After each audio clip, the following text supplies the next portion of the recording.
What's up, guys? Welcome to Daily Dose of Reddit. This is your host, Zach, and that's Z-A-C-H, just in case you want to use my name in a comment, because I haven't seen a lot of Z-A-C-K spellers out there, and let me tell you, my name is not that ugly. Anyway, today's subreddit is r/TalesFromTheCustomer.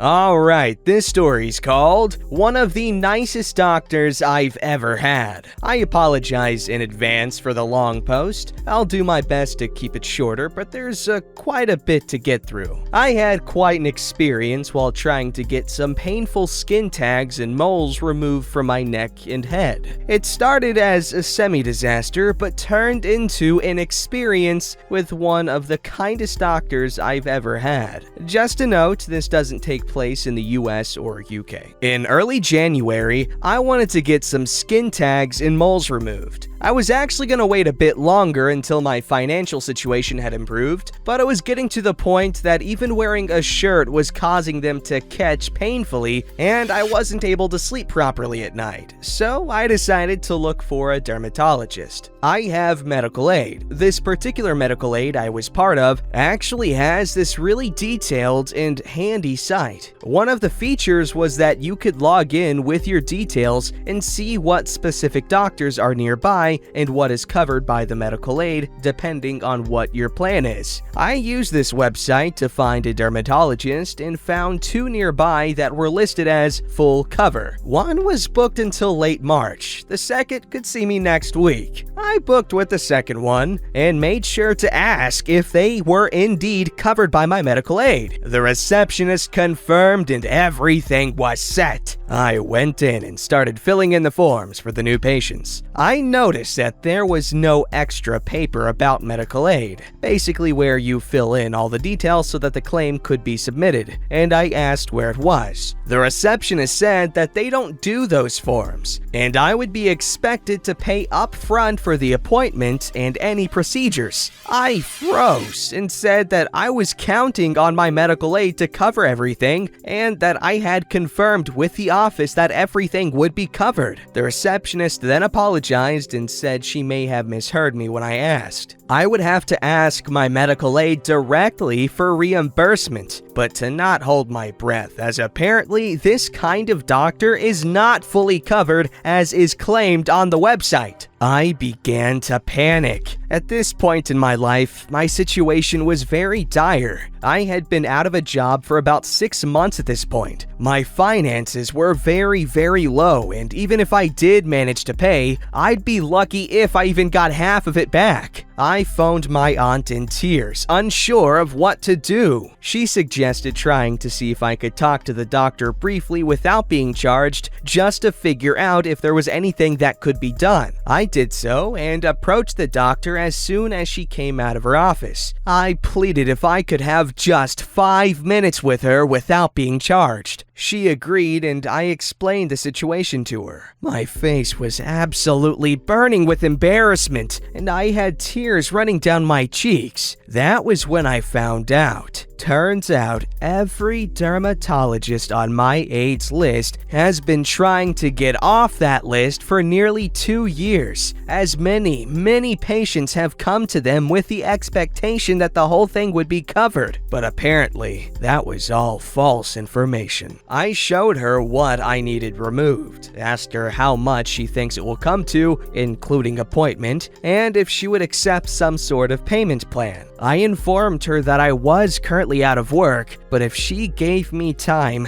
I would pay it all off dutifully. Then, probably the most unbelievable thing happened. She stared at me thoughtfully for a few moments, before informing me that she will not be charging me anything that day. She would remove the painful moles and tags at no charge, including the appointment. I remember asking her if I had heard her correctly. I remember the shock that ran through my body. I remember after confirming what she had said, me giving her a hug and just just repeating thank you and bless you over and over again while still in tears. "That will be my good deed for the day," she told me with a gentle smile. "You are the first patient I've ever had come in here and be completely open and honest with me. You poured your heart out, but not to gain sympathy or gain anything, simply to explain your situation, no matter how embarrassing it may be. Plus, you remained kind and didn't demand anything or get angry once you found out that the website was false. For that rare trait, this is the least I can do for you." She did the procedures and sent me on my way with a hug and telling me that everything will work out. Fast forward to the end of the month. One of my applications finally got an interview and I had a job by the beginning of February. I will never, ever forget her and the kindness she showed me when I was at a very low point. I plan on bringing her a bouquet of flowers the moment we're allowed to go wherever we like again. It's small compared to what she gave me, but I just want her to know how much I appreciated her kindness. Super sorry for the long post, but I wanted to write about a good customer story. There needs to be more out there. Plus, I just wanted to share this kindness. It deserved to be told. That is an incredibly sweet story, and it didn't hurt that I was imagining Dr. Pimple Popper in place of the dermatologist. I had such a huge crush on her back in high school. She's really, really nice, and she's super pretty, and she's a doctor. And also she's got super sweet teacher energy. And it's just great, man. Alright, this story's called Repost. Terrible truck rental experience. Repost because I missed the rule regarding anonymizing company names. This company allows you to pick up your truck, take it to wherever you're moving to, return it to the nearest location. I have rented a 15-foot truck for my move so that I only had to make one trip, and I had an appointment to pick one up today. 2 days ago, I received a call saying that I need to go to a different location than the one down the street from me due to allocation issues. I'm a little bit disgruntled about this since I could have walked to the original location and not have to bother anyone for rides. I asked friends to drive me before they go to work so that I wouldn't have to take my car over there. We get to the location and it's entirely unmanned. Just trucks and padlocked key drop boxes in an unattended parking lot. I try to check in on the webpage, but it's not able to acquire my location, and I wasn't getting a prompt to allow location services. I tried calling the 1-800 number, and the number I was calling informed me that the truck would be at this location instead of the one I initially requested. I went to the original location. Turns out it's just a washateria now, and the moving rental company is just a gentleman. We'll call him LTH. Yeah, let's say Luther Thomas Hamilton. Luther Thomas Hamilton. Luther for short. Operating out of a laptop. No moving trucks on site. He was less than helpful, repeatedly alluding to the fact that other people got their vehicles, so I should be able to get mine. After we go in circles for a while, I said that I'll just go back over there and try it again. I ask Luther if he has a telephone number I can reach him at. He tells me to just call the 1-800 number again if I have any problems. I admit here that on the way back to the location, for some reason, my browser's website location settings were defaulted to blocked. After enabling location settings, I am able to get through the process. I try to obtain my keys from the lockbox and find that there are no keys inside the lockbox I was instructed to access. I double-checked the truck I identified on the lot, and I was off by one serial digit. Man, I wish I had Luther's phone number to tell him his truck and its keys aren't here. Instead of going back across town to Mr. Luther, I head over to another location of this moving rental company and ask for help with my situation. They weren't able to help me find what happened to my truck, but they gave me the phone number for the regional office. I get in contact with an agent, Martha, and inform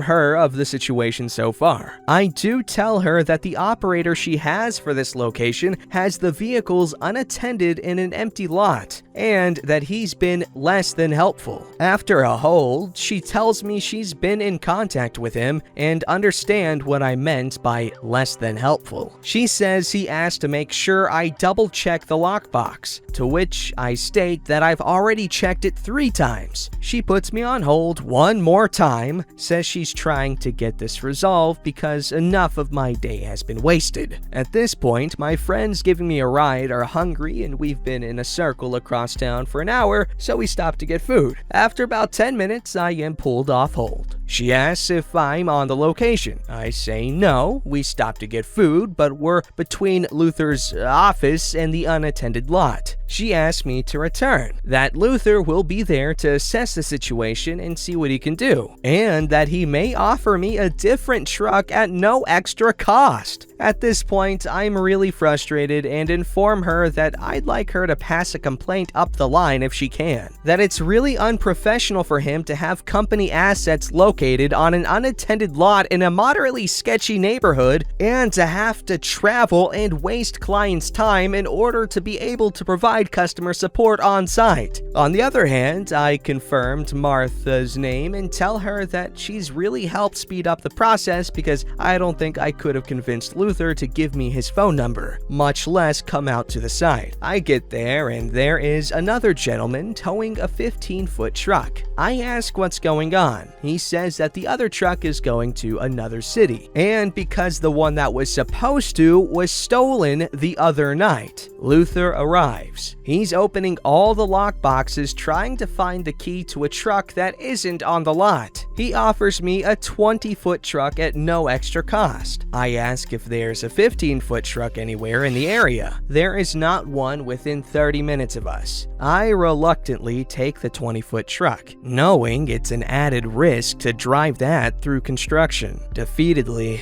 I took the keys. He tried to apologize for the situation, but I was raised with, "If you can't say anything nice, don't say anything at all." So I just said okay and went to say goodbye to my friends for the last time. Oh wow, sad ending. By the way, moving truck companies, they can suck. I remember we were moving from Colorado to Texas and we took a Penske truck. We were moving in the middle of summer, so it was like freaking Satan's jockstrap up in there. It was hot and humid and just nasty. Like the air was physically sticky. Anyway, so the truck literally broke down in the middle of the highway. Luckily, there was an exit nearby with a hotel, and some people stopped and took us to the hotel, and they were friends with the hotel owners, and we got to stay there for free because they were super nice to us. And that was Penske, by the way. Do with that what you will.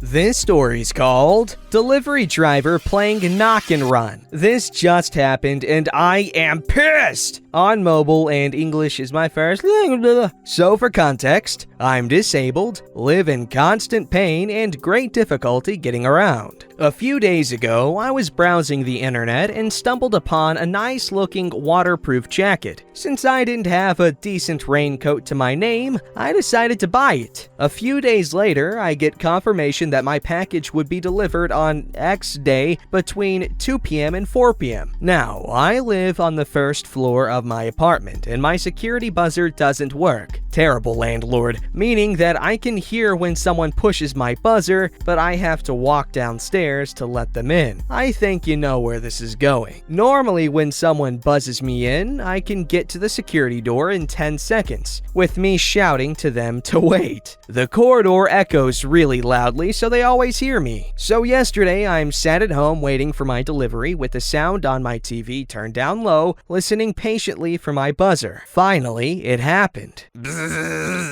I quickly grab my walking stick and move as fast as I can to get to the security door, only to see that there was no one there. I open the door and shout, "I'm here!" only to be met with silence. I move to the front of the building and look for the driver with my package, only to see him get in his van and drive away. I then get a text saying that they tried to deliver my package, but nobody was home. At this point, I'm raging, as it took me less than 10 seconds to get to the door, and this driver decided to just walk away. So I tried to call the delivery service. But because of Brovid, nobody's on the phone, so I had to email them to tell the driver to come back and wait 10 seconds for me to open the door. Well, now we come to today, and guess what happened? If you guessed that this impatient idiot of a driver did the same thing, congratulations. You win a cookie. He touched the buzzer for a microsecond and walked away. With all my might, I flew down the stairs to the security door and then ran down the street to see the guy getting in his van. My back and legs were trembling because I was in so much pain. I shouted as loud as I can for him to wait. He finally saw me. Here's the cast. There's me. Idiot driver.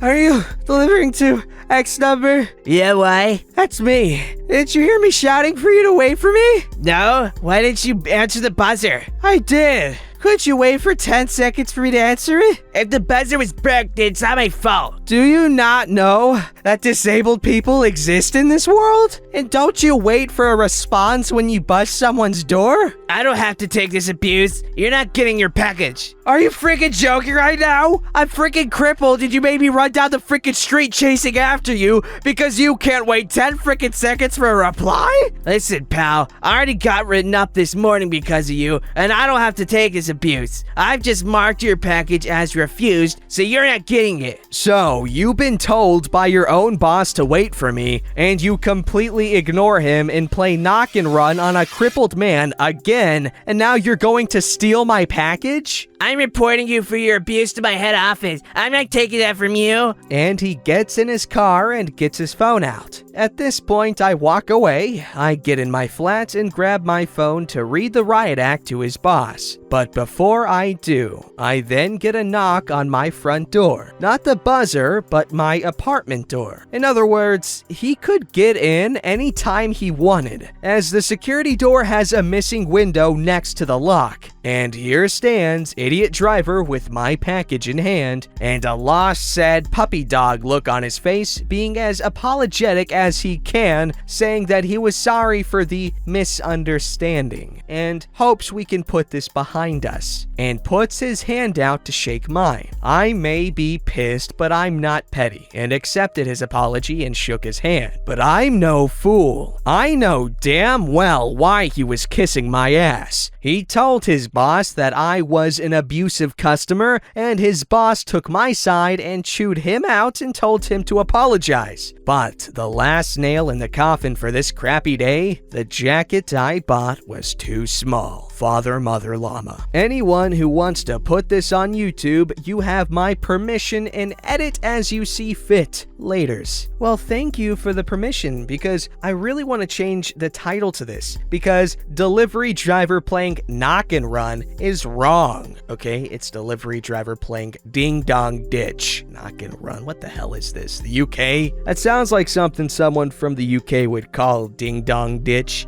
Oi, he just played knock and run on me. Margaret, where's my knife? Oh, sir, you have a license for that knife? You're welcome for the incredibly accurate portrayal of the London ding-dong ditching scene. Don't forget to like, subscribe, and hit that bell to never miss an episode.